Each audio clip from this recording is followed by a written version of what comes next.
Hello everyone. Since Patrick Holliday and I have begun to flip our classes, we've been getting lots of questions from fellow teachers and administrators on how we started to do this. So I wanted to give this tutorial on two things. One, about the website that we're using that is called Sophia, which is up on the screen right now.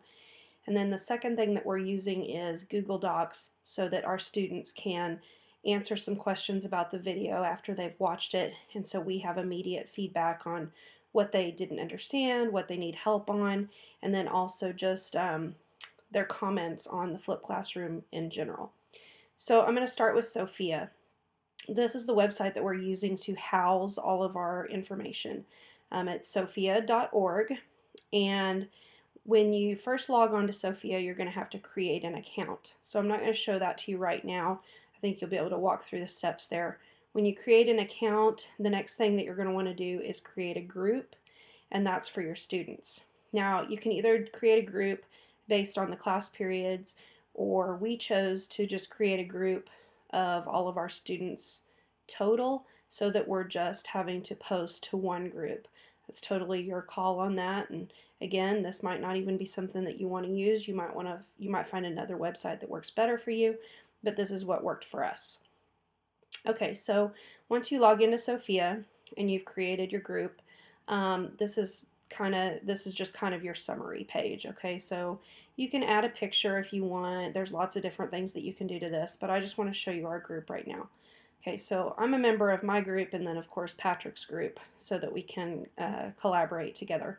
If you go to my group, which I'll pull it up right now,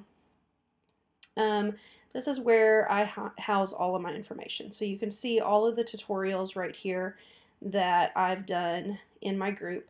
You can also see the names of the students that are in my class right here. And one important thing that I want you to notice from this is this right here that says Group Summary. That gives you a lot of information about your students. I'm not going to click on it right now just for confidentiality reasons. I don't want any of my students to complain about how I'm showing their information, but anyway, I want to tell you what you can get from that. On the group summary, it tells you how long they were on the website watching a tutorial. It tells what they were watching and exactly how long they spent on each tutorial. It gives you a class average on how much time average your class is spending. It is great for parent conferences. You can just pull up that student's information and you can show parents immediately what they're doing at home or not doing at home. It's just really good documentation. And the other thing that the group summary shows is well, you can just see all information about that, about your students. You can customize the amount of information that you're seeing. You can look at it by week. You can look at it 2 weeks ago. You can even do a custom summary, like maybe you're just wanting to look at one particular day. You can do that as well. So there's lots of really good information right here under group summary. Okay, so I'm going to pull up just one of the videos that we did. Let's just look at 4.4.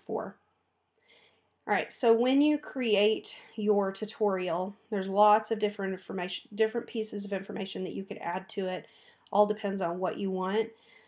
We go ahead and put in title, and then we also put a due date. Our students have told us that that is really helpful for them so they can keep track of which one they're supposed to be watching on which day. We also add in the teaks for this concept. And then we always put the assignment up here at the top, and that tells the students what to do. It's pretty much the same thing every time that they need to watch the video, take notes. We have provided notes for them. We didn't in the beginning, but the students said that it was very helpful to have the note sheet, and so now we're starting to provide the notes for every video. We usually do the notes as a packet at the beginning of the unit. Again, that's something that you can just, work on yourself. As you're creating your tutorial, if you go here, insert, that's all the different things that you can insert into your tutorial. This is what we really liked about Sophia, was that everything can be put in one tutorial, and the students aren't having to jump around to different websites. So we start off with just the text or image, and that's what this assignment is. Okay, so then when we go down here to insert, we're going to insert our video. Now we've done all of our videos on YouTube, so we've created a YouTube channel and we do it all down there. Now one thing that we did with, the reason why we decided to use YouTube is because most students can access that on their phone or iPod. The software that Patrick is using in this video right here is Camtasia, and that's what I'm using right now to record this video. It allows you to record your whole screen of your computer. It allows us to bring in the calculator so that they can see what we're typing in on the calculator. It also allows us to write using a bamboo tablet on the screen. It's really good. There's lots of different ways that you can record a video. At first we started to use the iPad app Explain Everything, and that one's really good to use too. It's very user friendly and very easy to use, and then we just upload it to YouTube. So if you want more information about that, we can talk to you about that. Then if you go down here, we call this a whisk. We really kind of stole this from another teacher, Crystal Kirch. WISC stands for Watch, Summarize, and Question. So we're wanting them to watch the video, we're wanting them to summarize a concept from the video, and we're wanting them to answer some questions. This is all made on a Google Doc, which I'll show you in just a minute on how to do that.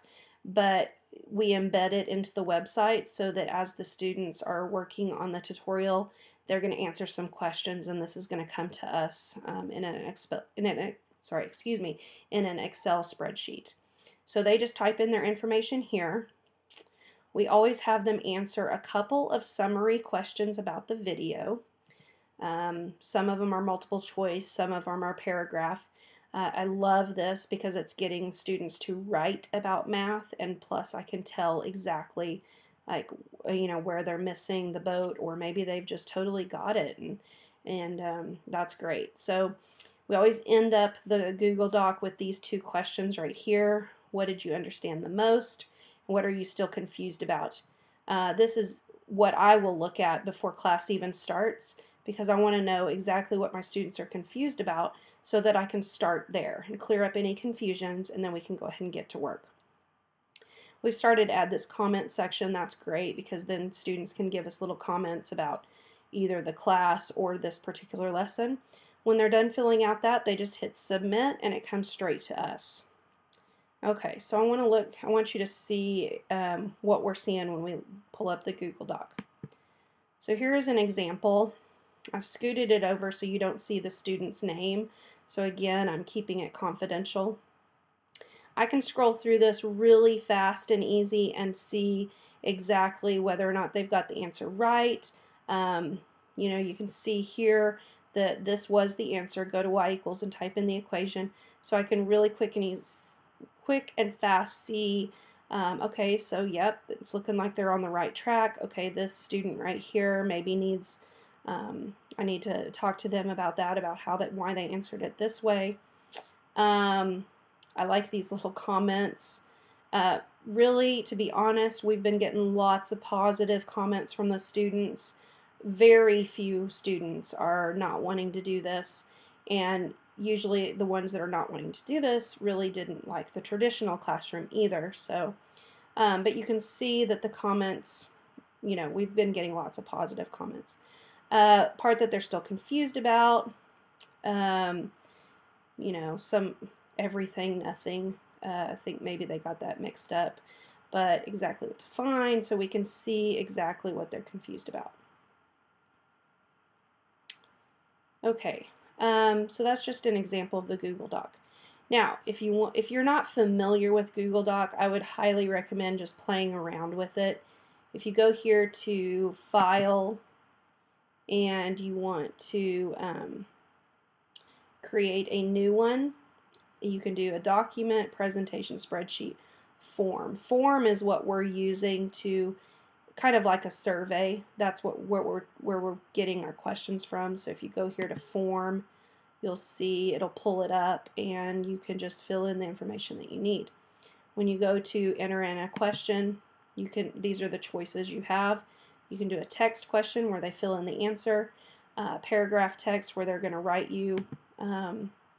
the answer in a paragraph, multiple choice, check boxes, choose from a list, scale, or grid. Lots of choices. Question title is what they're going to see. Help text, of course, is any directions that you need them to have. You always want to make it a required question so they can't skip it. Well, you might want to let them skip it. I don't know. That's just totally depending on what you're doing. And then if you want to go back and change it, you can edit it right here. Really easy to use.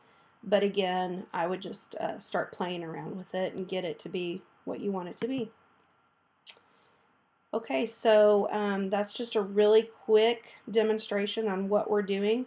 Again, if you have any questions, you can contact me, Carla Dalton. I'm in H121, or Patrick Holiday, and he's a coach and he travels, so probably best would be to just email him. I hope that's been helpful. Thanks.